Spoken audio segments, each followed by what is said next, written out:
truck. We got them in the truck. Okay, it's 3 o'clock. If everyone would please stand, and Mr. Jarrett, would you lead us in the Pledge of Allegiance, please, sir? Pledge allegiance to the flag of the United States of America and to the republic for which it stands, one nation, under God, indivisible, with liberty and justice for all.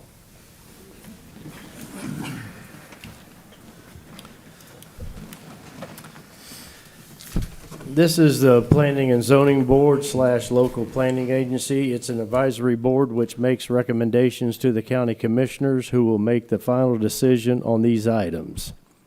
Items on today's agenda will be heard by the county commission on November 6th at 5 p.m. When a motion ends in any kind of a split vote, a roll call vote may be taken to ensure accuracy. As a reminder, each member who makes a motion or a second needs to turn their microphone on so that your voice is on the record. Speakers for public comment or agenda items will be given 3 minutes. And speakers, when you come to the podium, if you would, please spell your last name for the record. At this time, if any board member has had any ex parte communication regarding any application, please disclose so now. All right, before I ask for a motion for approval for the P&Z, Mr. John, you had a question for staff? Yeah, Trina, Billy's not here. And I wanted to ask about what was discussed on H1 and H2 last month. And it had to do with my question regarding the plants in the BDP. And the ruling, not the ruling, but the motion was to have plant removed from the BDP. Mm-hmm. But when it went to the county commission and they had their zoning hearing, it was still in there. That is correct. Why? So the definition for, I believe it's contractors, plants, and storage yards, you have to think of that in the context in which it's written. So plants in this example is if, say, you're like a cabinet maker and you're making your own cabinets. So you have your office and then you have your plant where you manufacture your cabinetry.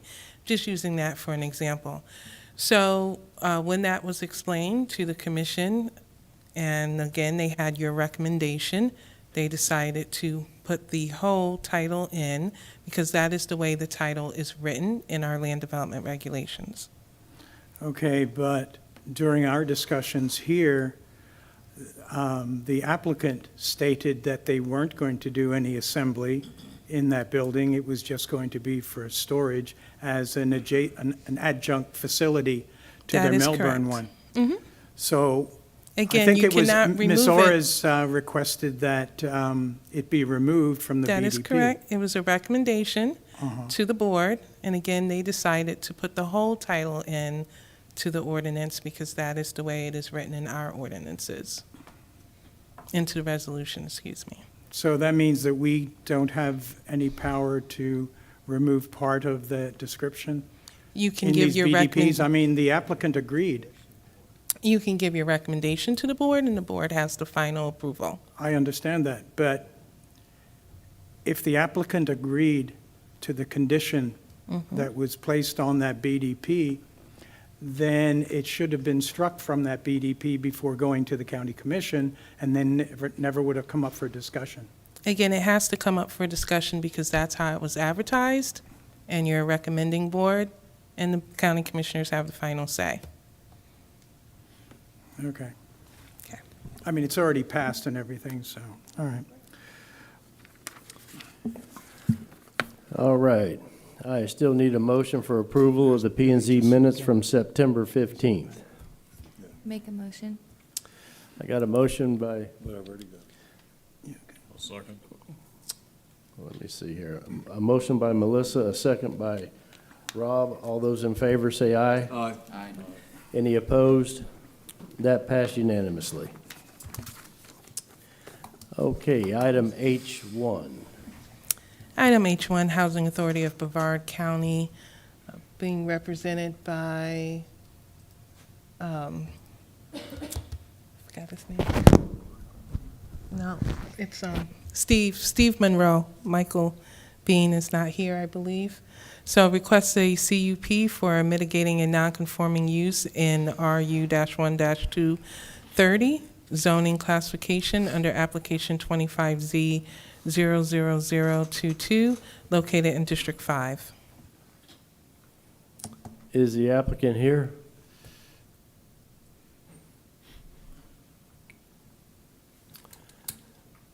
Sir, if you could state your name and address and spell your last name, please, for the record.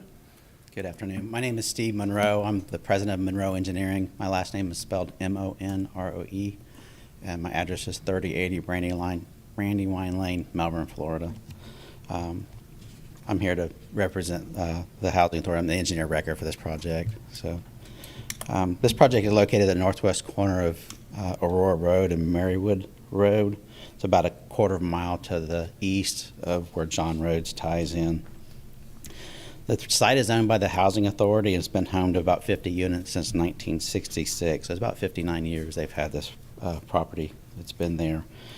The Housing Authority is in need of a maintenance building to help maintain this 12-acre site.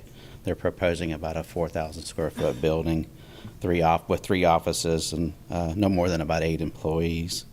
The site will provide on-site parking, stormwater, and a perimeter 6-foot security fence. Landscape will be per the current code. Water and sewer utilities will be provided by City of Melbourne. It's my understanding from the staff report that approval of this application for conditional use will help take care of 2 items. One of them is between the zoning and RU 230 and the future land use is a Res 4. And also it will allow our project to move forward. So with that said, I'd be happy to answer any questions you might have. Sir, while you're right there, if you could stay put, is there anyone in the audience would like to speak for or against this item? Okay, not seeing anyone, then I'm going to close that for public comment. Thank you, sir. We'll bring it back to the board. Do we have any questions for the applicant? I have 2. Mr. Chairman. John. I noticed in your site plan, you're putting in a new driveway also to the north. That's correct. Okay. We're going to tie into the existing the community center there. Sir, could you get a little bit closer to the mic? Yeah, it's a little bit better. Yeah, thanks. So we'll utilize one existing driveway that's for the community center, and we'll provide a new driveway. So basically, it'll be like a circle drive to come in and out. Okay. How many trees are you going to cut down? Right now, approximately 4.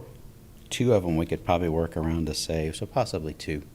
Okay. And they're in the building footprint. There's a third one there just north of the building. I'm sorry, to the east of the building.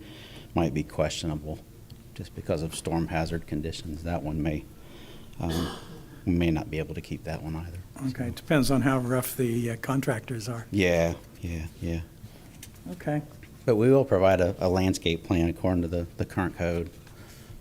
Provide the required amount of trees as well as the type B buffer along Marywood Road as well. Do you know what Mike's going to store in there? He's going to use it as a maintenance facility. Typically anything that's used, I mean, these units are 66 years old, so Yeah. they're constantly needing repair. Also, lawn maintenance equipment, that sort of thing as well. So it's going to be used as a standard maintenance building. So Okay. He's not going to put his big tractors in there and stuff. not that I'm aware of, no. Okay, thank you. That's all, Mr. Chairman. I'll make a motion to approve unless you want more discussion. No, I'm sorry, ma'am. I've already closed this for public comment. We asked earlier if anyone wanted to speak for or against it. Okay, well, we got a motion by John for item H1. We got a second by Melissa. All those in favor say aye. Aye. Any opposed? That passed unanimously. Thank you. Okay, item H2. Lawrence Crumley requests a change of zoning classification from AU to RU-1-13 under application 25Z00023 located in District 2.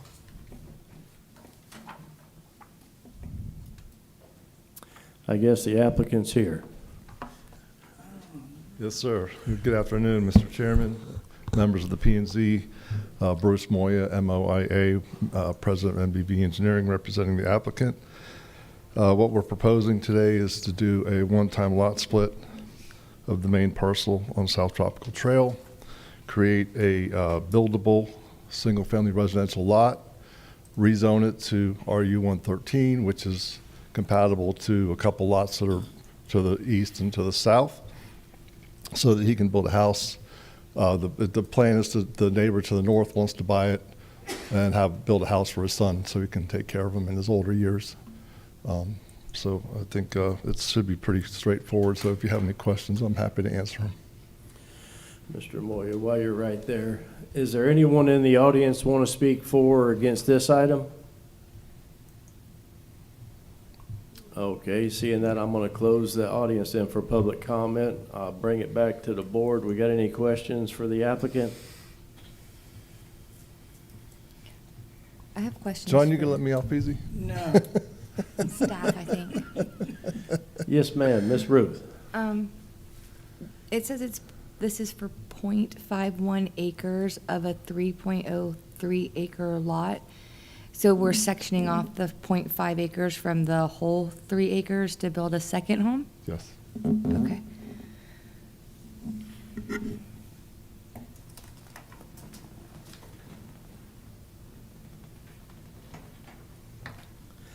Any other questions for the applicant? Yes. Access on Goldenrod? That would be their legal access, yes. Okay, is that paved? It is. It's actually an existing driveway entrance for the main lot. So they're going to share the entrance. Oh, okay. Because I couldn't tell on the map. The name was covering over it, and I couldn't tell if it was all the way through.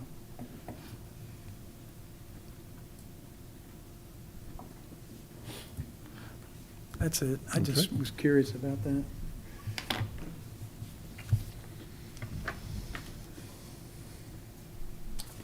Motion to approve? I'll second.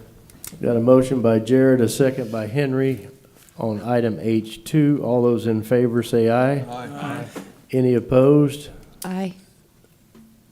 Ruth, you opposed? Yes. Okay. That passed. Thank you, sir. Thank All you. right, thank you. Item H3, please. Richard Brandon requests to change the zoning classification from GU to AU under application 25Z00030, located in District 1.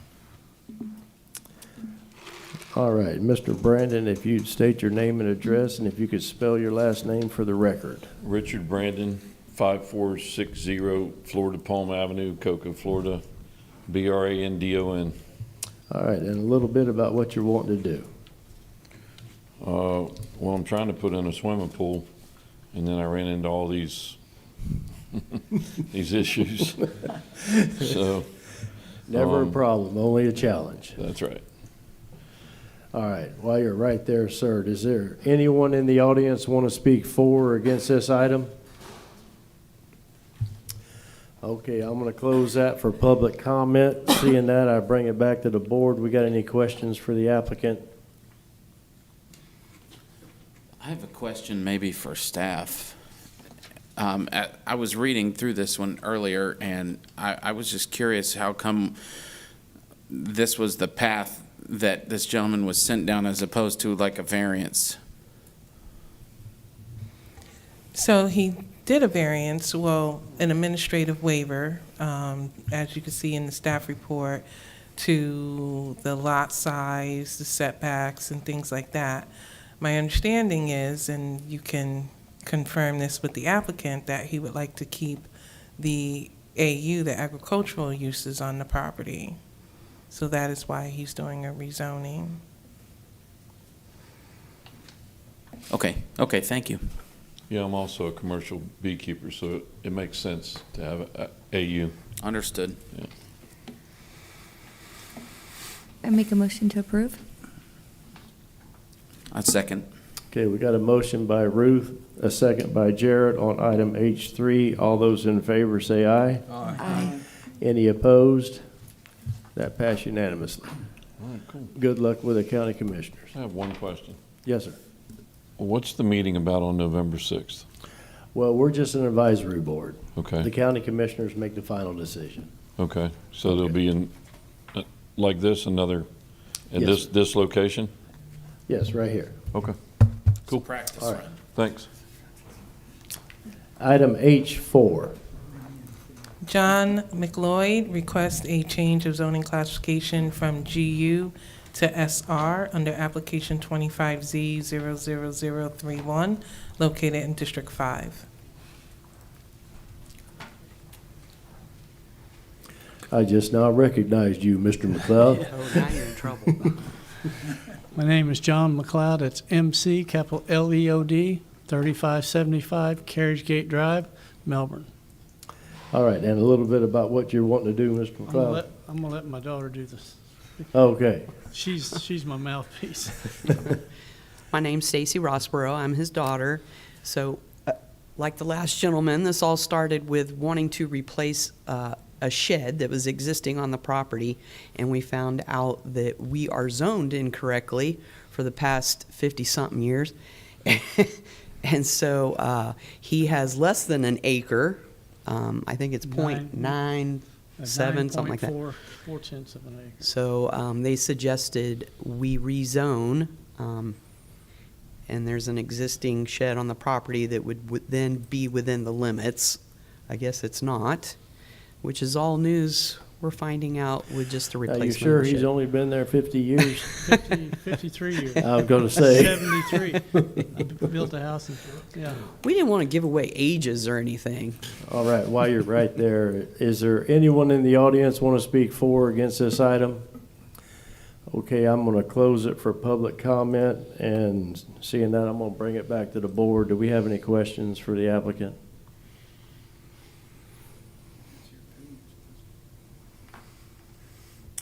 Yeah, I could. And it's probably going to be the same answer, so, except for the bees. So is there a reason a variance couldn't have covered this one? Did you look down that path? So GU requires 5 acres. At the time that the lot was established, it did not meet the GU requirements. GU at that time required 1 acre. This property is .94 acres. So it is a substandard lot, not a non-conforming lot of record.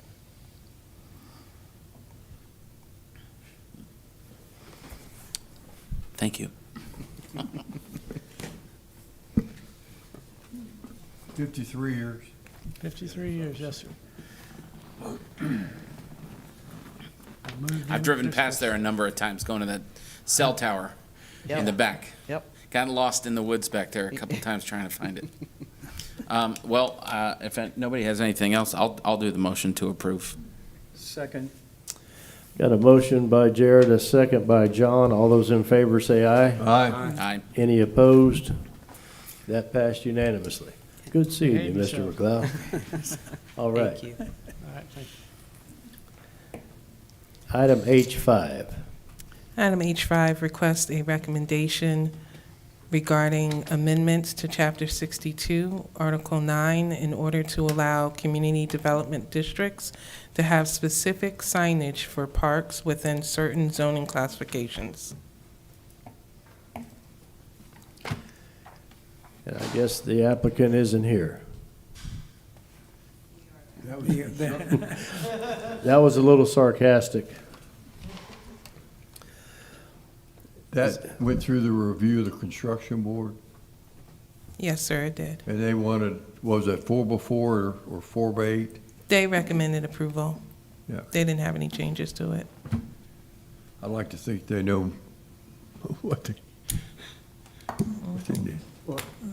Mr. Chairman, I have a question. Yes, sir. Mr. Ron.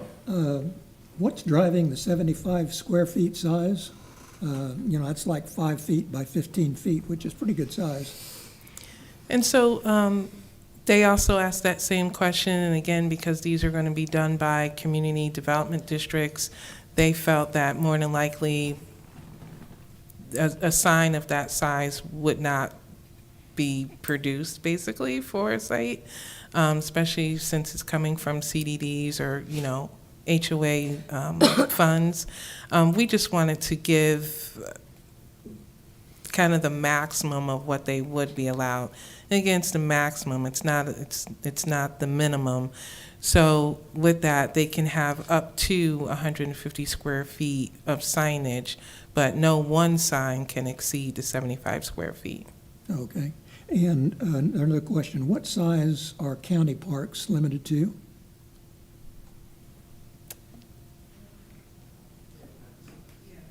County parks don't have signage code.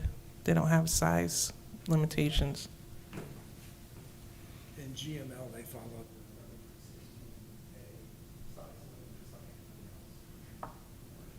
Based on the size of the building. Yeah, so they would be based on the GML zoning, based on the size of the building, so that's what they would follow. It used to be the size of a sheet of plywood. That's why it's So it'd be two linear, yeah, 2 linear square feet per total signage based on the building. Okay. I was just curious if we were giving them something, much more than what the county has or much less than what the county has. Well, most parks in the CDDs don't have a building, so that's part of the problem, is we can't give them signage because there's nothing to base it on. Oh. And so that's Okay. why this was written. I understand that problem. Yeah. Okay, thank you. Mr. Chair. Yes, sir. So Mr. John. These are for freestanding signs? These would be for freestanding and wall signage. But if you don't have a building, there's no wall. Most CDD parks don't have a building, but if they do have a building, You it can would put it on allow their the wall wall. signage. Okay. And what kind of information is going to be placed on these signs? Whatever activities that they might want to advertise for their park. So, for instance, I think Woodside Park or Pylock Park, I think sometimes they have food truck events, so they might post something like that. That's something they're inviting the public to. So, I mean, that's a pretty big sign, 135 or 150 square feet. It's a maximum. No, but I understand. not one- I understand. I'm just trying to envision what they're going to put up there. Are they going to paste up these like a billboard type of advertising on there? It could Or is it be- going to be an electric board? It that- could be. Okay, Mhm. okay. That's a big electric board. I mean, But almost again- it becomes like a billboard then. No, it cannot be 150 square feet. The maximum is 75. Okay, So, but if they have multiple signage cannot exceed 150 square feet. But not one sign can exceed 75 square feet. so they could have many signs that are smaller Correct. to get to the 150 that they would be allowed. Yes. Okay. Actually, I believe the thing you guys sent us today for the other meeting, didn't it say that they were only allowed 2 signs? Can you get a little closer to your microphone, please, sir? I believe I read in the meeting that you guys sent us today that they're only allowed 2 signs up to 150 square feet. They could do more than 2 as long as they don't exceed 150 square feet.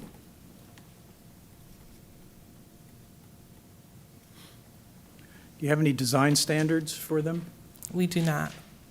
So they could do whatever they want, essentially, but as long as they meet the square footage criteria? As long as they meet the square footage and they're not exceeding, like, it can't change, there's a certain change rate. It cannot exceed that in the brightness, things like that. So if it is an electronic sign, you're saying? George, you want to get to the microphone? Our sign guru. I know. Thank you, Good George. afternoon. The code already exists for everybody else. We're in section 62-3316, section A. So the way the current the code is written is commercial signage in several different zoning classifications, GML, commercial zoning, BU1, BU2, industrial zoning. can have commercial signage. We also allow GML zoning, which was most of our parks. But here we have a park that has PUD zoning, so they want a sign.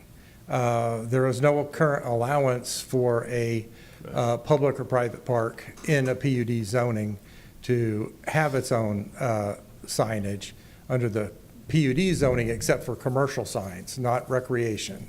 So we're writing this ordinance to include the CDD to have its sign. So this is a way to allow them to have something to offer the residents driving past the location. Now, this particular park in question has 2 street frontages. So that's why they wanted to have multiple signage. They also have a degree of linear frontage along Morrell Road. So the current code provision for everybody says if you've got 200 feet or more of frontage on the same street, you can get a second sign. If you have frontage on a second street, you can get a sign for that as well. So there's already criteria in that provision that talks about how big a sign can be and how many signs you can have, how tall it can be, and the square footage of the sign face.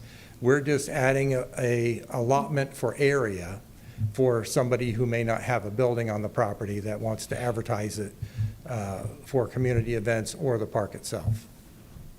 Where is this one? You said on Morrell Road. Correct. It's on the west side of Morrell Road, north of Wickham Road. There's Pylock Park and Wood something is the name of that park. Okay, thanks for clearing that up, George. Okay. I'll move to approve. Second. Okay, we got a motion by John, a second by Ruth on item H5. All those in favor say aye. Aye. Any opposed? That passed unanimous. Chair, before we go our separate ways, can I have a second? Yes. Okay.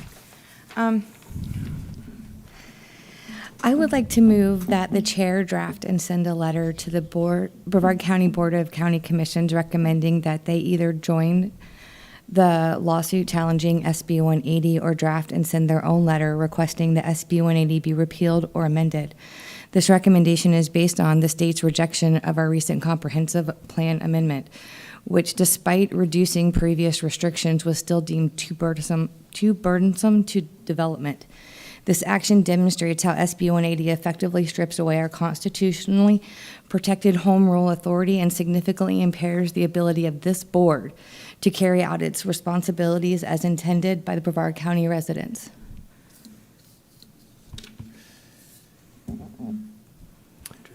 Do we have any comment from the board on that? I'll second the motion. She's right in what she's saying as far as it stripping home rule. But are we, I mean, we can make a recommendation to the county commission, correct? And they can hassle with it. I mean, our comp plan came back to us with, gosh, I couldn't tell you how many red marks and incomplete rejection.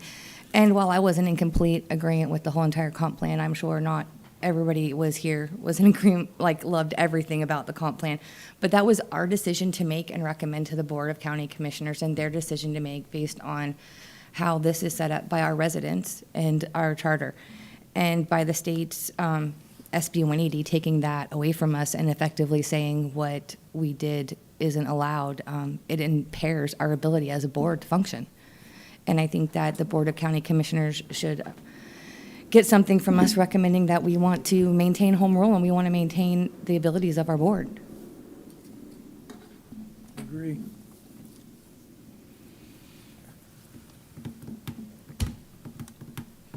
You know, Mr. Chairman, I certainly support that. We've, as a county and cities both, have been under attack by the state to eliminate home rule. You know, this is, I won't say it's the final straw, but it's not something new, but it seems to me like sometime we need to take some kind of action. Do we have an example or something, Ruth, that you're referencing?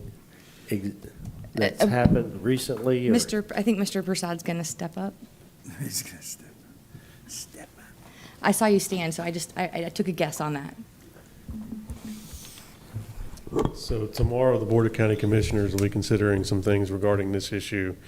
But the Board of Commerce, the Board of County Commissioners had adopted our comprehensive plan amendments, our ear-based comprehensive plan amendments, as well as elements implementing the Brevard Barrier Island Protection Act, the Brevard Barrier Island element to our comprehensive plan. If you recall, we first transmitted this, the board did in of November of 2024. And so based on that, we've got our objections, recommendations, and comments letters. The recommendations and comments were exactly what you would normally expect in a situation like this. In fact, they were pretty minimal. I would say, but some of the recommendations were actually even to be more restrictive. For example, they recommended us to change some should to shalls, or at least examine changing shoulds to shalls in the Brevard Barrier Island element. So we went through that analysis, and we're limited during that period of not making additional substantive changes. But meanwhile, in May of 2025, an amendment was added to SB 180, and specifically that added Section 28 to that bill. That bill says that you can't do a more restrictive or burdensome land development regulation, even a proposal, and that includes things like comp plan amendments. So in the state's view, even though the law didn't exist when we transmitted that comprehensive plan back in November of 24, I mean, literally didn't exist. There's no way for us to know about it. It wasn't even envisioned in somebody's head yet. That proposal, because it's retroactive, SB 180 is retroactive to August 1st, 2024. Because that proposal was made after that retroactive date, it's all null and void. So currently, Brevard County is not in compliance with our requirements for ear-based amendments. So that's the situation the county is currently dealing with. Like I said, the board will be considering options tomorrow at its 5 p.m. meeting on at least beginning to tackle on how on a path forward. There are a couple of ways to approach this. Obviously, we are hoping for a legislative fix. Brevard County is not alone in this. I think we've identified at least, I shouldn't say at least, I think there are about 9 other jurisdictions that have received similar null and void letters across the strait. But that's just people that happen to be in the same cycle we are. There are at least, I would say, I've seen over 20 cities and counties that have passed regulations since August 24 that they're having to roll back based on the impact of SB 180. But assuming there is no legislative fix, Section 28 will apply till October 1st, 2027. So we would not be able to propose or adopt any more restrictive land development regulations until October 1st, 2027.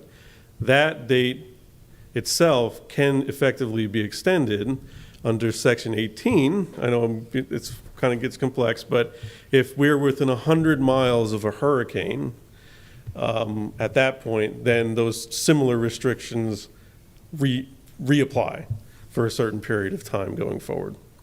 So I believe that's the situation that Ms. Amato was speaking to, and that's Brevard County's current predicament right now. So if we vote to approve this motion, can you get it to the county commission before tomorrow's meeting? I'll certainly inform the board that you've made that recommendation. Billy, let me ask, this is maybe beyond this, but we haven't advertised anything and all of a sudden now we're going to go at it? Is that I think I'm looking at logistics, not content. Right. And I think the fact that it's a recommendation, I think, I don't see it. We got 2 or 3 attorneys. Yeah. Right? So is everybody, I mean, does that make sense? Yeah, I think based on the circumstances with We this. drastically emphasize, Yeah, generally we like to advertise things, but in this particular case, there's a fluid motion going on, fluid situation rather. So there is a motion and a second. The board's aware of the situation, so yeah, I think this is within your purview to make a recommendation to the board if you so desire. On the other hand of this, being a contractor, and going through the gymnastics that you have to go through to do anything. The state having to step in and stop municipalities from making all of these rules where it is nearly impossible to get anything done. As you saw, everything that happened today were people coming in that have things wrong with their zoning, things wrong with the flute, things that they have to deal with. Right? I want to put a pool in my yard. No, you can't. So being in the building industry and spending 30 to 40% of my efforts to get through the maze of paperwork that you have to get through, the state has taken a couple of steps over the past couple of years that have helped a lot. Whether this is one of them, whether our comprehensive plan needs work or not, I don't know. And personally, stopping people from building on the beach, I'm about that. I'm tired of hearing people complain when their houses fall in the ocean after they built it right next to the ocean. So there's two sides to this. The comprehensive plan needs to be streamlined and needs to be fair, and the flu needs to be streamlined and fair, and zoning needs to work all together. And someone telling me that it needs to be less restrictive, I like that. I don't think this has to do, my motion isn't really about restrictive or less restrictive. It's about our ability to function as a board. And we make recommendations to our Board of County Commissioners, and the state just threw them in the garbage and said, we know better. And I don't think that is constitutionally correct or right. Home rule applies, and that Brevard County put this board into effect, planning and zoning and local planning agency, to be able to make those recommendations to the Board of County Commissioners. And if we don't have the ability to do that because nothing we say matters, then why are we here? And that's where I am with that. That is why I'm making that is the intent behind the recommendation. Okay, I guess Jared, you seconded it? Yes, sir. For that reason, exactly, actually. Do we need to have Ruth clarify her motion, or do you have it? So, Mr. Chair, my understanding is that Ms. Amato's motion was to direct you on behalf of the P&Z LPA to submit a letter, to issue a letter to the Board of County Commissioners outlining those two options, I believe it was, or at least one to join the lawsuit. To either join the lawsuit challenging SB 180 or draft their own letter requesting that SB 180 be repealed or amended. And so that letter is to be sent to who, the legislature or? The county, yes. If we would recommend that the county commission send that letter to the legislature or join the lawsuit, yes. Okay, thank you. So you're wanting me to write a letter? I don't know the most effective way to do this, okay? And I have zero guidance, so this is Mr. just Chair, what I came up with. Yeah, the county attorney's office and planning and zoning or planning and development department, we will work with you to get that drafted and you can sign off on it. That's what you get for having the No, chair. I'm not worried about that. I'm just going to step back to what you were saying, too. We haven't had time to really review what's going to get drafted, even as a board, that's going to be presented tomorrow, correct? Yes, I believe this item in general is going to be brought to the board tomorrow. So if it's as simple as recommending that, county personnel notify the Board of County Commissioners that this is being discussed at P&Z LPA, that is also an option without it being as formal as a letter at this stage. Leave that up to you. Are you okay with that? I would be amendable to that, yes. Okay, so we got a motion by Ruth, a second by Jared. All those in favor for this motion, say aye. Aye. Any opposed? Are we good there, council? All right, if there's no further, then we'll say meeting adjourned. Look at the time. The opinions expressed by any member of the public during any period of public comment do not necessarily reflect the views or opinions of the Board of County Commissioners of Brevard County, Florida, Space Coast Government Television, or the program sponsor, and are solely those of the presenter. The Board of County Commissioners of Brevard County, Florida, Space Coast Government Television, and the program sponsor hereby expressly disclaim any and all responsibility or liability for any defamatory or slanderous statements expressed by any member of the public during any such period.